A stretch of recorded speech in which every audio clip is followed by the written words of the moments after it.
नमस्ते विद्यार्थी व पालक मित्रांनो, ब्राईट फ्युचर मेकर्स या आपल्या युट्यूब चॅनल मध्ये मी प्राध्यापक अभिषेक पटेल तुमच्या सर्वांचे या ठिकाणी सहर्ष स्वागत करतो।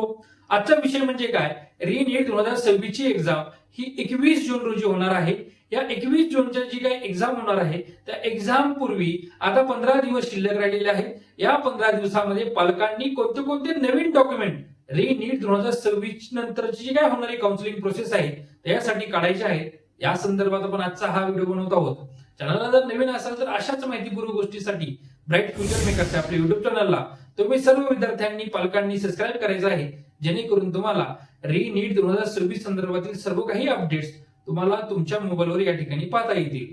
सुरुवातीला पालकांना तहसीलमधून कोणते डॉक्युमेंट्स या ठिकाणी काढायचे आहेत, त्याचबरोबर विद्यार्थ्यांच्या कॉलेजमधून कोणते नवीन डॉक्युमेंट्स काढायचे आहेत, नीटचं जे काही पोर्टल आहे त्या पोर्टलमधून विद्यार्थ्यांना कोणते कोणते डॉक्युमेंट्स डाउनलोड करायचे आहेत आणि हे सर्व डॉक्युमेंट्स डाउनलोड केल्यानंतर कोणते नवीन अफिडेव्हिट आपल्याला काउन्सिलिंग प्रोसेससाठी काढायचे आहेत, या संदर्भात देखील आपण आजच्या या व्हिडिओमध्ये डिटेल्स मध्ये चर्चा करणार आहोत। त्याचबरोबर सुरुवातीला सगळ्या विद्यार्थ्यांनी एक गोष्ट लक्षात असणं गरजेचं आहे, पालकांनी सुद्धा एक गोष्ट लक्षात ठेवणं गरजेचं आहे की विद्यार्थी आता एक्झामचे प्रिपरेशन मध्ये बिझी आहेत, त्यामुळे आपल्या हातामध्ये 15 दिवसाचा टाइम आहे। या 15 दिवसाच्या टाइमामध्ये तुम्ही तुमचं सर्व नेटवर्क वापरून हे सर्व डॉक्युमेंट्स तुम्ही काढून घ्यायचे आहेत। पालकांनी आता पेन आणि वही घेऊन या ठिकाणी बसायचं आहे। मी जे काही डॉक्युमेंट्स सांगत आहे ते सर्व डॉक्युमेंट्स तुम्ही लवकरात लवकर त्या डॉक्युमेंटची जुळवाजुळव या ठिकाणी करायची आहे। सुरुवातीला जे काही कॉमन डॉक्युमेंट्स आहेत ते डॉक्युमेंट्स मी तुम्हाला सांगणार आहे। त्याच्यामध्ये नीट यूजी 2026 चं कन्फर्मेशन पेज तुम्हाला या ठिकाणी घ्यायचं आहे। कन्फर्मेशन पेज हे रीनीटचं वेगळं निघणार नाहीये, सुरुवातीला जो तुम्ही फॉर्म भरला होता त्याच तुम्हाला कन्फर्मेशन पेज या ठिकाणी घ्यायचं आहे। त्याच्यानंतर रीनीट 2026 चं ज्यावेळेस हॉल तिकीट येईल त्यावेळेस ते हॉल तिकीट तुम्हाला विद्यार्थ्याला जपून ठेवायचं आहे। नंतर रीनीट 2026 चा जे काही रिझल्ट आहे रिझल्ट तुम्हाला लागणार आहे, ज्यावेळेस रिझल्ट डिक्लेअर होईल, एक्झाम होईल, त्यावेळेस तुम्हाला हे डॉक्युमेंट काढून घ्यायचं आहे। त्यानंतर तुम्हाला 10वीचं मार्कशीट, एसएससी सर्टिफिकेट ज्याला म्हणतो, 10वीचं बोर्ड सर्टिफिकेट हे देखील तुम्हाला या ठिकाणी लागणार आहे, ते देखील तुम्ही नसेल घेतलं तर घेऊन ठेवायचं आहे। काही राज्यांमध्ये 11वीचं मार्कशीट सुद्धा या ठिकाणी लागतं, त्यामुळे 11वीचं मार्कशीट सुद्धा तुम्ही या ठिकाणी काढून घ्यायचं आहे, काढून घेतलं नसेल तर।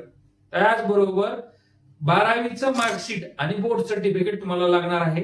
ह्या वर्षीपासून 12वीचं मार्कशीट आणि बोर्ड सर्टिफिकेट हे एकाच सर्टिफिकेटवर येत आहेत, त्यामुळे पालकांनी कन्फ्यूज होऊन न जाता ते एकच सर्टिफिकेट तुम्हाला दोन्हीसाठी यूज करता येतं। एक बोर्ड सर्टिफिकेट पण असणार आहे आणि ते तुमचं मार्कशीट पण असणार आहे, त्यामुळे ते देखील तुम्ही कॉलेजमधून कलेक्ट करून घ्यायचं आहे।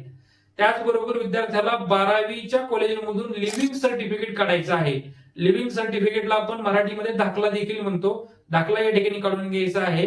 ट्रान्सफर सर्टिफिकेट पण काढून घ्यायचं आहे, जर निघालं तर काढून घ्यायचं। ट्रान्सफर सर्टिफिकेट आणि लिव्हिंग सर्टिफिकेट एकच आहे। 12वीच्या कॉलेजमधून निघत असताना 12वीचं बोनाफाईड सर्टिफिकेट तुम्ही या ठिकाणी घ्यायचं आहे। ते बोनाफाईड सर्टिफिकेट सुद्धा आपल्याला लागतं, कारण की त्याची सुद्धा उपयोग आपल्याला नंतर काउन्सिलिंग प्रोसेससाठी होणार आहे। कॅरेक्टर सर्टिफिकेट सुद्धा तुम्हाला काढून घ्यायचं आहे, जोही तुमचं कॉलेज आहे त्या कॉलेजमधून तुम्हाला कॅरेक्टर सर्टिफिकेट काढून घ्यायचं आहे। फॉर्मॅट पाहिजे असेल तर तुम्ही मला व्हॉट्सअपला मेसेज करू शकता, मी तुम्हाला फॉर्मॅट कॅरेक्टर सर्टिफिकेटचा देऊन देईल। त्याच्यानंतर तहसीलमधून जे विद्यार्थ्याला डॉक्युमेंट्स काढायचे आहेत ते डॉक्युमेंट्स पहिला आहे ते नॅशनॅलिटी कम डोमासाइल सर्टिफिकेट। हे डोमासाइल सर्टिफिकेट सर्वच विद्यार्थ्यांनी काढून घ्यायचं आहे। ज्या विद्यार्थ्यांना महाराष्ट्र राज्यामध्ये काउन्सिलिंग प्रोसेस करायची असेल अशा विद्यार्थ्यांनी कंपल्सरी हे डोमासाइल सर्टिफिकेट काढून घ्यायचं आहे।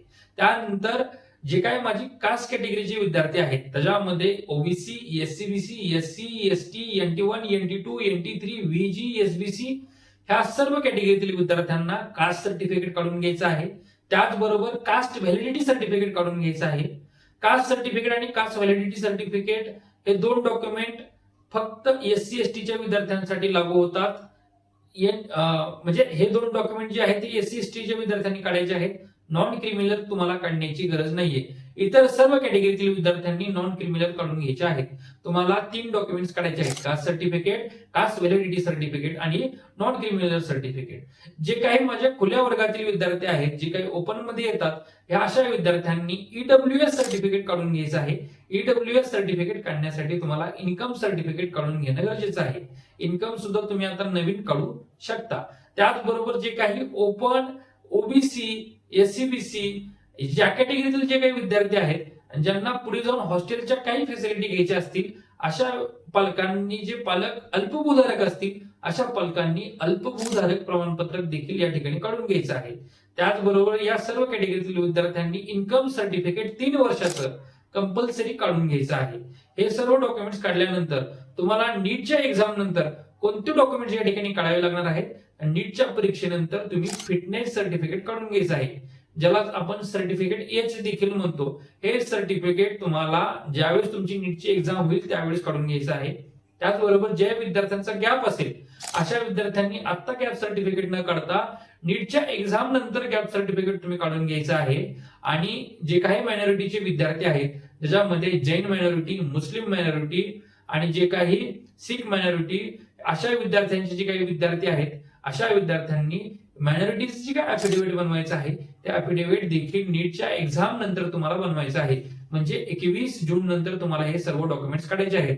इतर सर्व डॉक्युमेंट्स सर्व कॅटेगरीतील विद्यार्थ्यांसाठी कॉमन आहेत, त्यामुळे हे कॉमन डॉक्युमेंट्स तुम्ही काढून घ्यायचं आहे. मी अजून एकदा रिवाइज करतो. नीटचं कन्फर्मेशन पेज, नीटचं हॉल तिकीट, नीटचा रिझल्ट, 10वीचं मार्कशीट, 10वीचं बोर्ड सर्टिफिकेट, 12वीचं मार्कशीट, 12वीचं बोर्ड सर्टिफिकेट एकाच ह्याच्यावर येणार आहे.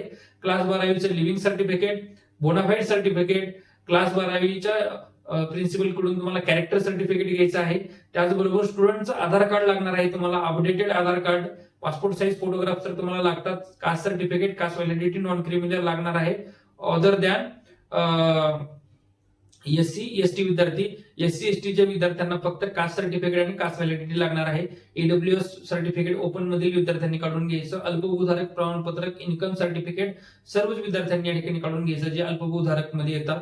आणि नीटच्या परीक्षेनंतर फिटनेस सर्टिफिकेट, गॅप सर्टिफिकेट आणि अफिडेव्हिट जे काही मायनॉरिटीचे विद्यार्थी आहेत त्या सर्वांनी हे सर्व डॉक्युमेंट्स काढून घ्यायचे. त्याचबरोबर जे काही हिली एरियातील पॅरेंट्स असतील त्यांनी हिली एरियाचं सर्टिफिकेट सुद्धा काढू शकता.